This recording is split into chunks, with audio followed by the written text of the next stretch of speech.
जय हिंद दोस्तों, कैसे हैं आप लोग। उम्मीद करते हैं कि आप लोग ठीक होंगे। देखिए आज हम क्या पढ़ेंगे, फिजिक्स क्लास 10th का चैप्टर 1 प्रकाश का परावर्तन। अगले क्लास में हम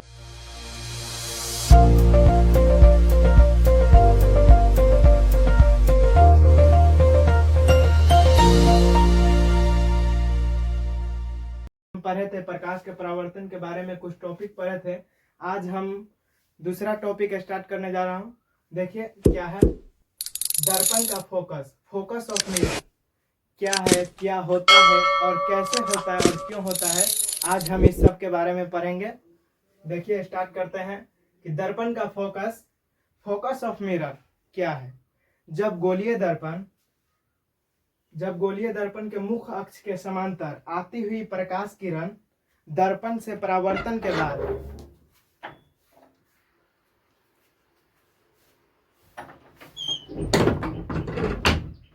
देखिए दर्पण का फोकस क्या है, फोकस ऑफ मिरर। गोलीय दर्पण में मुख्य अक्ष के समांतर के बाद आती हुई प्रकाश किरण दर्पण से परावर्तन के बाद मुख्य अक्ष के जिस बिंदु पर मिलती है या मिलती हुई प्रतीत होती है, उसी को हम क्या कहते हैं, दर्पण का फोकस कहते हैं, फोकस ऑफ मिरर। जैसे हम देखते हैं कि अवतल दर्पण का फोकस, दर्पण के बारे में, अवतल दर्पण का फोकस क्या होता है। देखिए अवतल दर्पण का फोकस, इसको इंग्लिश में फोकस ऑफ कॉनकेव मिरर। देखिए जब प्रकाश किरण, ये कौन दर्पण है, अवतल दर्पण। अवतल दर्पण पहले कहते हैं किसी को, वह दर्पण जिसका परावर्तक सतह धंसा होता है उसी को ही हम अवतल दर्पण कहते हैं। देखिए अवतल दर्पण का फोकस दूरी ये क्या है, मुख्य अक्ष है या प्रधान अक्ष है। पिछले क्लास में हम पढ़े थे कि मुख्य अक्ष या प्रधान अक्ष किसे कहते हैं, वही है मुख्य अक्ष। अब देखिए सूर्य प्रकाश जब अवतल दर्पण पर आया तो वह रिफ्लेक्ट मतलब परावर्तन के बाद, ये जो परावर्तन हुआ तो फोकस पर मिला।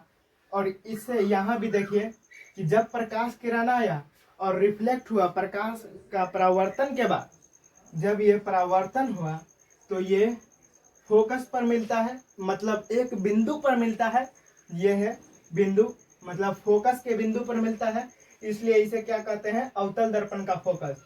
जो फोकस पर मिलता है उसी को ही हम अवतल दर्पण का फोकस कहते हैं। इसको क्या कहते हैं, ध्रुव कहते हैं। अवतल दर्पण का फोकस समझ लिए। अब देखिए उत्तल दर्पण का फोकस क्या है, फोकस ऑफ कॉन्वेक्स मिरर।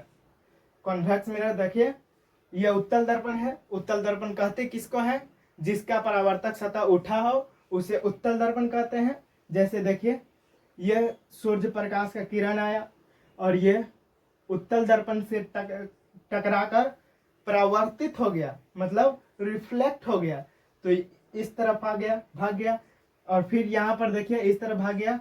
हमें लाना किस पर है, फोकस पर, इसलिए फोकस पर लाते लाते यहाँ पर फोकस पर आया, एक बिंदु पर आकर मिला।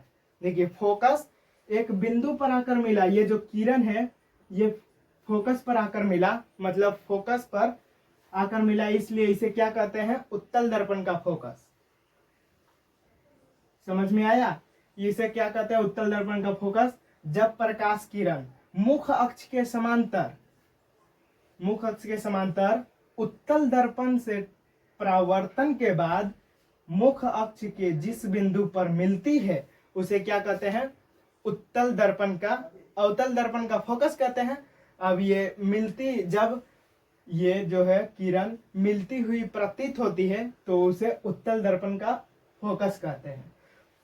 समझ लिए, सीधा साधा समझिए कि जब फोकस पर मिलता है तो उसे अवतल दर्पण का फोकस कहते हैं। जब फोकस पर मिलती हुई प्रतीत होती है, मतलब ये जो रिफ्लेक्ट हुआ तो इधर चला आया और ये इस पर मिलती है, मतलब मिलती हुई प्रतीत होती है, यहाँ पर प्रतीत हो रहा है, इसलिए इसे क्या कहते हैं, उत्तल दर्पण का फोकस कहते हैं। अब देखिए फोकल लेंथ मतलब फोकस दूरी। फोकस दूरी क्या होता है, देखिए जब गोलीय दर्पण का जो फोकस होता है, ध्रुव होता है और फोकस होता है, उसके बीच का दूरी जो होता है उसी को ही हम फोकस दूरी कहते हैं। जैसे कि देख लेते हैं अवतल दर्पण में यह हो गया, ध्रुव हो गया, इसको इंग्लिश में क्या कहते हैं, पोल कहते हैं, इसलिए इसे P द्वारा दर्शाया जाता है, और इसे फोकस मतलब एफ द्वारा दर्शाया जाता है। और ध्रुव और फोकस का जब बीच की दूरी होता है, ये वाला जो दूरी हो गया, इसको क्या कहेंगे? फोकस दूरी। और ये उत्तल दर्पण में देखिए, ध्रुव और फोकस के बीच की दूरी को फोकस दूरी कहते हैं, मतलब फोकल लेंथ कहते हैं। अब फोकल लेंथ, फोकस दूरी में क्या होता है? गोलीय दर्पण में फोकस दूरी और वक्रता त्रिज्या में क्या अंतर है? तो स्मॉल एफ बराबर r/2 हम समझे।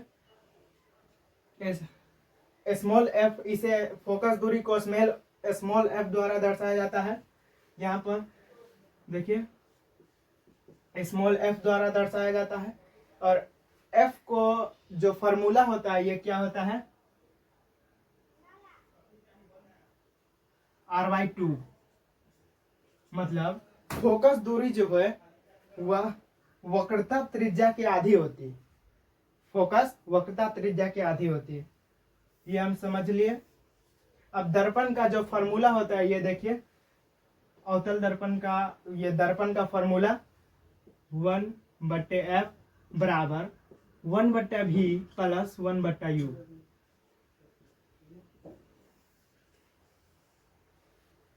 आगे का टॉपिक क्या है? प्रकाश का परावर्तन। अब बेसिक से स्टार्ट किए, अब यहाँ पर आए प्रकाश का परावर्तन। प्रकाश का परावर्तन क्या है? देखिए, यह हो गया परावर्तक सतह। जब सूर्य प्रकाश किसी समांगी माध्यम से चलकर, मतलब प्रकाश किसी समांगी माध्यम से चलकर किसी वस्तु से, मतलब परावर्तक सतह से टकराकर फिर उसी माध्यम में लौट जाने की प्रक्रिया को हम क्या कहते हैं? प्रकाश का परावर्तन कहते हैं। जैसे देखिए कि यहाँ पर प्रकाश किरण आया, ये परावर्तक सतह पर आया और फिर उसी माध्यम में टकराकर रिफ्लेक्ट हो गया, मतलब परावर्तन हो गया, उसी को हम प्रकाश का परावर्तन कहते हैं। और इसका जो बीच में जो लाठी है, वो देखिए, एक ठो बीच में लाठी है, उसको क्या कहते हैं? अभिलंब कहते हैं। और ये जो परावर्तन हुआ और ये जो बिंदु है, ये वाला बिंदु, उसको क्या कहते हैं? आपतन बिंदु। और ये जो है, इसको कहते हैं परावर्तक सतह। परावर्तक सतह कहते हैं। अब प्रकाश के परावर्तन के दो नियम होते हैं। देखिए, पहला क्या हो गया कि ये जो आपतन बिंदु है, आपतन बिंदु और आपतित किरण, इसे क्या कहते हैं? आपतित किरण। आपतित किरण। और इसे क्या कहते हैं? परावर्तित किरण। क्या कहते हैं? परावर्तित किरण। ये जो आपतित किरण है और आपतन बिंदु और ये परावर्तित किरण, परावर्तन के दो नियम होते हैं। पहला में देखिए कि आपतित किरण, आपतन बिंदु और परावर्तित किरण है, ये तीनों जो है, ये तीनों एक ही बिंदु पर होता है, मतलब तीनों एक ही तल पर होता है।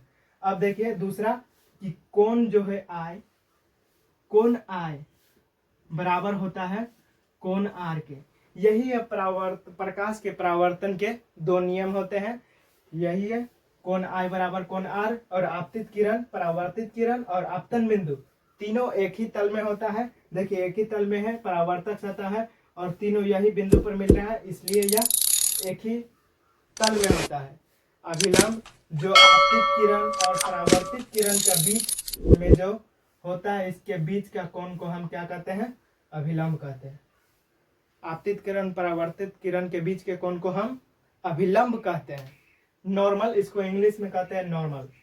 अब देखिए, अब अगले क्लास में हम पढ़ेंगे कि चिन्ह परिपाटी क्या है और प्रतिबिंब क्या है, वास्तविक किरण और प्रतिबिंब, काल्पनिक प्रतिबिंब।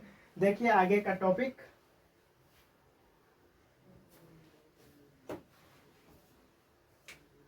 अब प्रकाश में एक है